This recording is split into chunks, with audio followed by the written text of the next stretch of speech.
नमस्ते, वुड के घोषणा पत्र पर टिप्पणी कीजिए। वुड की घोषणा पत्र पर टिप्पणी कीजिए। 1854 के वुड-कृत अभिलेख में माध्यमिक शिक्षा को और अधिक प्रोत्साहित किया गया। उस अभिलेख के मुख्य सुझाव इस प्रकार थे: शिक्षा विभागों की स्थापना, establishment of education of department. प्रत्येक प्रांत में शिक्षा विभाग की स्थापना की जानी चाहिए, जिसका मुख्य अधिकारी निर्देशक सार्वजनिक शिक्षा डायरेक्टर ऑफ पब्लिक इंस्ट्रक्शन हो। विद्यालयों की स्थापना, विश्वविद्यालयों की स्थापना, एस्टेब्लिशमेंट ऑफ यूनिवर्सिटीज।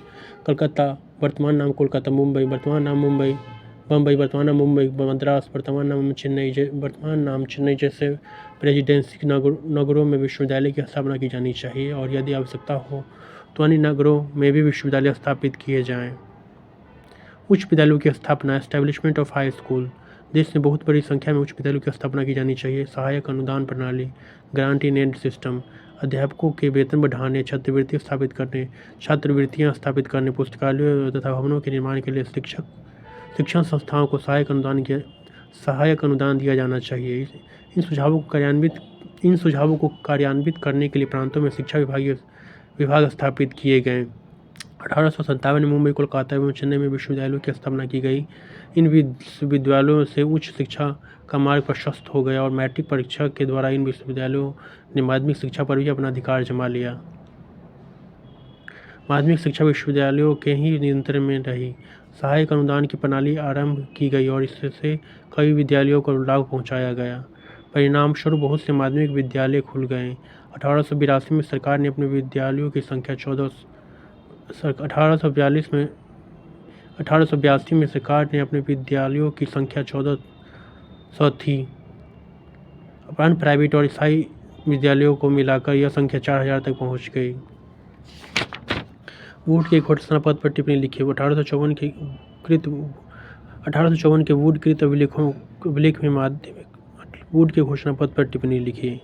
1854 के वुड-कृत अभिलेख में माध्यमिक शिक्षा को और अधिक प्रोत्साहित किया गया। उस अभिलेख के मुख्य सुझाव इस प्रकार थे: शिक्षा विभागों की स्थापना, establishment of education of department. प्रत्येक प्रांत में शिक्षा विभाग की स्थापना की जानी चाहिए, जिसका मुख्य अधिकारी निर्देशक सार्वजनिक शिक्षा डायरेक्टर ऑफ पब्लिक इंस्ट्रक्शन हो। विश्वविद्यालयों की स्थापना, एस्टेब्लिशमेंट ऑफ यूनिवर्सिटीज। कलकत्ता, वर्तमान नाम कोलकाता, बम्बई, वर्तमान नाम मुंबई, और मद्रास, वर्तमान नाम चेन्नई जैसे रेजिडेंसी नगरों में विश्वविद्यालय की स्थापना की जानी चाहिए, और यदि आवश्यकता हो तो अन्य नगरों में भी विश्वविद्यालय स्थापित किए जाएं। उच्च विद्यालयों की स्थापना, एस्टेब्लिशमेंट ऑफ हाई स्कूल। देश में बहुत अच्छी संख्या में उच्च विद्यालयों की स्थापना की जानी चाहिए। सहायक अनुदान प्रणाली, ग्रांट इन एड सिस्टम। अध्यापकों के वेतन बढ़ाने, छात्रवृत्तियाँ स्थापित करने, पुस्तकालयों तथा भवनों के निर्माण के लिए शिक्षण संस्थाओं को सहायक अनुदान दिया जाना चाहिए। इन सुझावों को कार्यान्वित करने के लिए प्रांतों में शिक्षा विभाग स्थापित किए गए। 1857 में मुंबई, कोलकाता एवं चेन्नई में विश्वविद्यालयों की स्थापना की गई। इन विश्वविद्यालयों से उच्च शिक्षा का मार्ग प्रशस्त हो गया और मैट्रिक परीक्षा के द्वारा इन विश्वविद्यालयों ने माध्यमिक शिक्षा पर भी अपना अधिकार जमा लिया। माध्यमिक शिक्षा विश्वविद्यालयों के ही नियंत्रण में रही। सहायक अनुदान की प्रणाली आरंभ की गई और इससे कई विद्यालयों को लाभ पहुंचाया गया। परिणाम स्वरूप बहुत से माध्यमिक विद्यालय खुल गए। 1882 में सरकार ने अपने विद्यालयों की संख्या 1400 थी। अन्य प्राइवेट और ईसाई विद्यालयों को मिलाकर यह संख्या 4000 तक पहुंच गई। Thank you.